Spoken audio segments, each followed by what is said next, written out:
Abhay Baijal, Managing Director with the Chambal Fertilizer and Chemical joins us now. Abhay, good morning. Thank you for joining us. Good morning. Good morning. Let's understand that this year monsoon is expected to be normal. That is what the initial estimates are indicating. What does that mean for the entire fertilizer industry? Is there a correlation between good monsoon and more fertilizer sales? Yeah, normally one would expect that because the sowing will increase. Normally we have seen swings of between 3 to 4% in sown areas. And that I think translates into higher demand. What has been your experience in 2022 and 23 when monsoon was slightly erratic? Did it impact the fertilizer sales?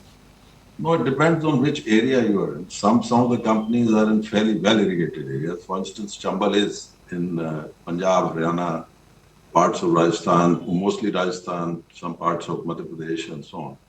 These are fairly well penetrated in terms of irrigation. So higher irrigation potential means a very stable demand.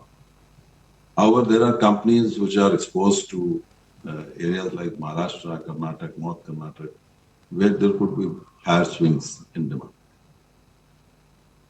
The other thing I wanted to understand is about your numbers this time around, because as I look at it, your top line has seen a dip of about 27%. This is, of course, on an annual basis. What kind of headwinds are you seeing right now? And is it largely the bulk fertilizer segment which is getting impacted? Firstly, let me clarify that the fertilizer industry works on a cost-plus model, especially the urea segment that we are in. As a result, the turnover is not really a benchmark for the EBITDA generation for the company. You would see that our EBITDA generation has been better this year. So it is basically since the gas prices have come down quite a bit, almost 20-25% from last year. That's why the turnover has seen a dip. But in terms of headwinds, I would like to say that the previous comment on better monsoons definitely would see an uptick in demand. And as far as the product portfolios that we have, we continue to grow, especially in our pesticides and in our specialty nutrients side, which is showing almost 25% CAGR. So that is the area we are very confident and bullish about. We are growing there very well. We are launching new products in the biological space. We've just launched one day before yesterday, and it is seeing very good response. Morning. Can you also share with us the timeline for the technical plant of ammonium nitrate and what is the revenue potential as well that's expected from this segment? See, we are targeting around October, November 25 for this product to come on stream. We are basically on line with that. Larsen & Toubro are our prime contractors. We're doing this now. Revenue potential for this, we are doing about 240,000 tons. Approximately, if you see the past trends, 35,000-40,000 rupees a ton, we'll touch about 800-900 crores. You've done a buyback and you're expanding at the same time, which means can I assume that you're super confident of your cash flow? Because if you're expanding, you need cash, and if you're doing a buyback, which means you're reducing your cash. Yeah, buyback was done and dusted, I think, last year. Our cash flows, we are quite confident about, given the kind of efficiencies and generation in terms of profits that we have. So I don't think that there is, we don't see any concern, barring the fact that the government might sometimes reduce the subsidy inflow. But given the fact that they have been on the dot and on the ball on this particular issue for the last 2 years, I don't see any major bottlenecks in keeping our cash flow strong. Will the capacity will be on stream in terms of the new capacity expansion? Will it be coming in a phased out manner? Will it be coming everything in one go? How does it work?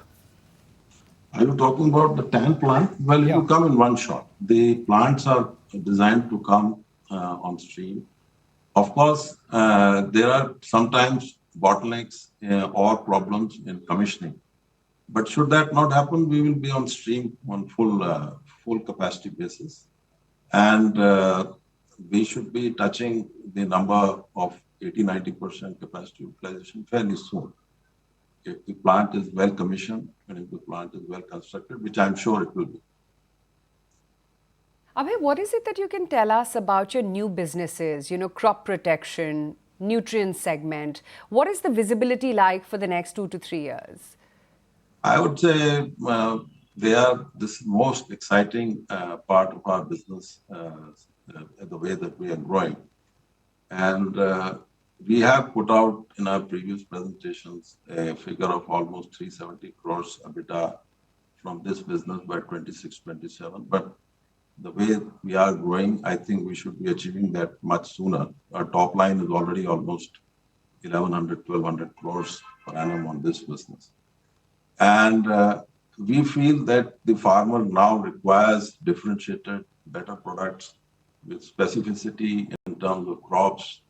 And this is where we are working very hard in terms of aligning the molecules, and penetrating those areas where definitely the farmer gets a better return on application of our product.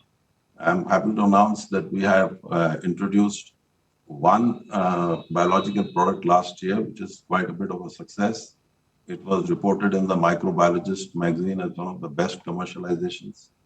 And we have today introduced a new product which is a Bio Nano P, which is basically a phosphatic derived by biological action on phosphate rock. And we hope that it will do quite well in terms of improving the nutrient use efficiency, especially as far as phosphates are concerned. We are also tying up and making strategic alliances with certain international European and Japanese companies in order to introduce newer varieties of molecules for the various types of pests, weedicides, and so on.